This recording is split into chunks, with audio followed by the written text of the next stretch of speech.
All right, Reaper one tricks, Reaper mains, watchers of the Over. Welcome to this video where I'm going to go over Reaper in Season 13 of Overwatch 2. Now, who am I? Why do I get to pass judgment on the Dark Lord of Overwatch?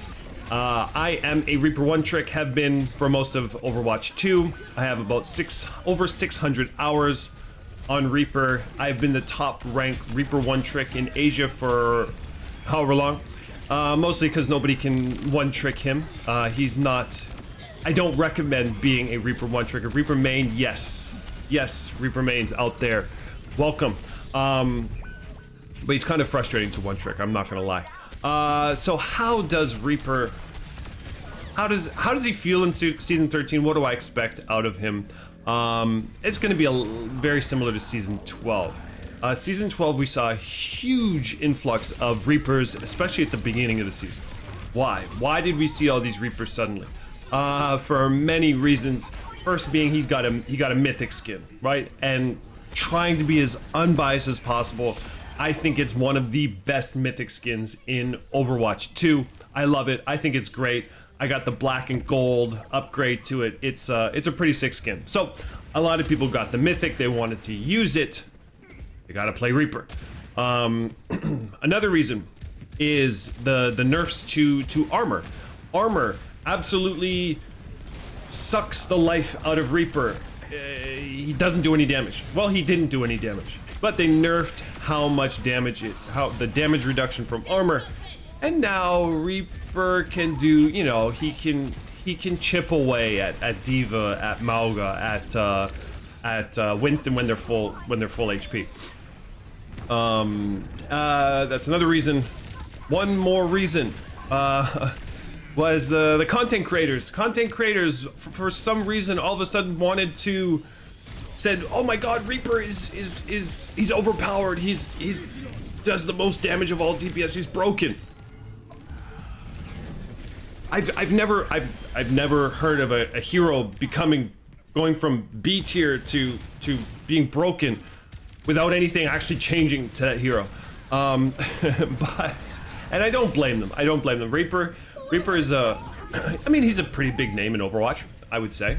He's been here since Overwatch 1. He gets clicks, and yeah, most content creators, they rely on clicks, right? Clickbait is a big thing. Well, Reaper overpowered, Reaper broken, right? What? Really? Boom, click. So I don't blame them, but it's bullshit. It's not. He's the same old Reaper, right? He's I wouldn't say he got any stronger. I mean, marginally with the changes to armor and projectile, but projectiles were a number of seasons ago. But yeah, he's the same Reaper. He always has been. People are finally realizing that he's not just a tank buster. A lot of the stigma Reaper had was he's a tank buster. It's boring, right? You just walk up into the front, boom, boom, boom, boom, boom, into the tank. Oh, I'm just so boring. Such an old-fashioned hero needs to be reworked. Oh, no. People are since his projectile size was increased. Right now he does a lot more damage to squish your targets with the smaller hitboxes. So people are starting to realize that, oh, okay, I can use Shadow Step to position myself, to flank, to do this, to do that. He's got a much more dynamic playstyle than a lot of people realize, than a lot of people give him credit for. So that's another reason why we saw a lot of Reapers at the beginning of season 12. But as the season wore on, I noticed personally that the number of Reapers I saw in matches decreased quite significantly. And through this season, I saw a lot of people start matches with Reaper, but not so many people finishing matches with Reaper. That's kind of because, while Reaper, I think, is in a good position, there's always somebody that does what he does better, right? If you want to burst down tanks, there's somebody that does it better. If you want to flank, there's somebody that does it better, right? You want to babysit your supports, there's somebody that does it better. He can do a lot of things, but he's, you know, the whole jack of all trades kind of thing. So yeah, people would, you know, I'm not getting any value off of Reaper, right? I'll just swap to somebody who's easier to get value off of. And you know, obviously it's understandable, right? He's very situational. That's one thing with Reaper. He's very situational. He relies on your teammates, not only the heroes they're using, but also their playstyle, right? If you have a tank that's just not initiating, right, you're gonna have a hard time with Reaper. You're gonna have a hard time getting to their backline without all 5 people turning on you immediately. So he's very teammate reliant. He's very map reliant. But you know, when everything clicks, right, it's like magic. Reaper can really pop off. He can really carry games with the right situation. But that's what we saw in season 12, and I think that's kind of the same thing what we're gonna see in season 13. Right, he got another pretty cool skin, although I haven't seen all that many out of him. Of course, nothing like the mythic. But I'm seeing Reapers here and there, and people are getting value. It's you know, it's the same old Reaper.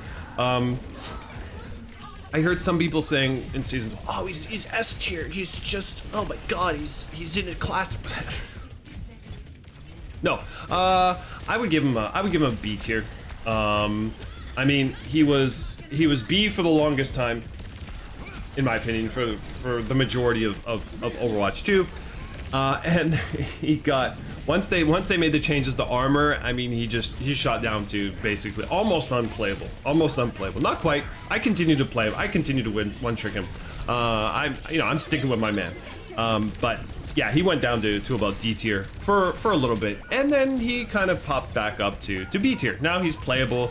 People aren't gonna troll you for choosing Reaper anymore. Not anymore. But yeah, he's in a good state. Now a lot of people asking, where's the Reaper rework? When's it coming? Ugh, another season with no Reaper rework. No, I don't think they're gonna rush it, right? As I said, Reaper's in a good position right now. It kind of helps that the meta is favorable to him. We've got this this new support Juno, who's is it just me? Is it just me, or is Juno like ridiculously overpowered? I don't know. She got minor nerfs and everybody's like, oh my god, Juno's unplayable because 50 meters. But she's literally in every game on both teams. If you're not running Juno, why are you even playing support? So yeah, she really helps Reaper, giving him the speed boost, which is kind of exactly what he needs. So the meta really works with him. So you're gonna continue to see Reapers in season 13. He's not going anywhere. He's probably not going to see any buffs. He's probably not going to see any nerfs. And the rework, yeah, I maybe if they tinker with him just a little bit, right? Maybe 1 or 2 of his abilities. I have some ideas in my head of what I would do to Reaper, and it's very, very small. But I don't think he needs a rework, right? I mean, you go onto social media and message boards, and everybody says his playstyle is boring. His playstyle is outdated. Well, I mean, how many seasons ago was it that we got Venture, one of the newest heroes in the game? Are they outdated? Because I mean, last time I checked, their kit is very, very similar to Reaper's, right? Obviously, the abilities are completely different, but at the same time, very, very similar. Their playstyle is basically the same as Reaper's, only you're kind of confined to a smaller area. His playstyle is not outdated. It's not outdated by any means, right? It's not boring, right? So you're gonna tell me, and I'm not throwing shade on any heroes or people who play these heroes. Somebody like Widowmaker or Soldier. You're gonna tell me that their playstyle is more exciting than Reaper's? Soldier, find an off angle. Just use your tracking to damage enemies. Widowmaker, stand in one, literally stand in one shot, stand in one position, take a shot, boom, relocate, take another shot, boom, reload. Like, you're telling me those are exciting playstyles, but Reaper, who's all over the map at all times, is boring? Okay, tell me you've never played Reaper without telling me you've never played Reaper. Anyways, yeah. Blizzard, we don't need a rework. I wouldn't argue with any buffs to Reaper, but we definitely don't need a rework. And so yeah, so Season 13, I would give him B tier. I mean, if somebody said he was... Somebody who said he was A tier, I mean, in the right composition, you could say Reaper is A tier. If you only see Reaper when... If you only see Reapers who get a lot of value, you think, wow, man, he's like S tier, he's like A tier. Well, that's because you're seeing Reaper only when... People are playing Reaper only when it's the situation favors Reaper, right? You can't be S tier. Like Tracer's S tier, right? She can play in any composition, any map. Right? She's perfectly fine. Reaper will never be S tier. He will never be S tier, right? He's too situational, right? Sure, in this situation he seems S tier.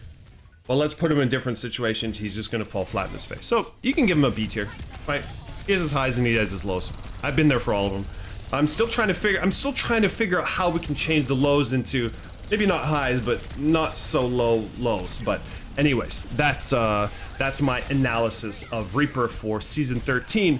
And yeah, that just about wraps it up for this video. Thank you so much for watching, and trust me, more and more Reaper content will be coming on this channel sooner than later. So thank you for watching. May your death blossoms be bloody, and see you in the next video.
Seconds remaining.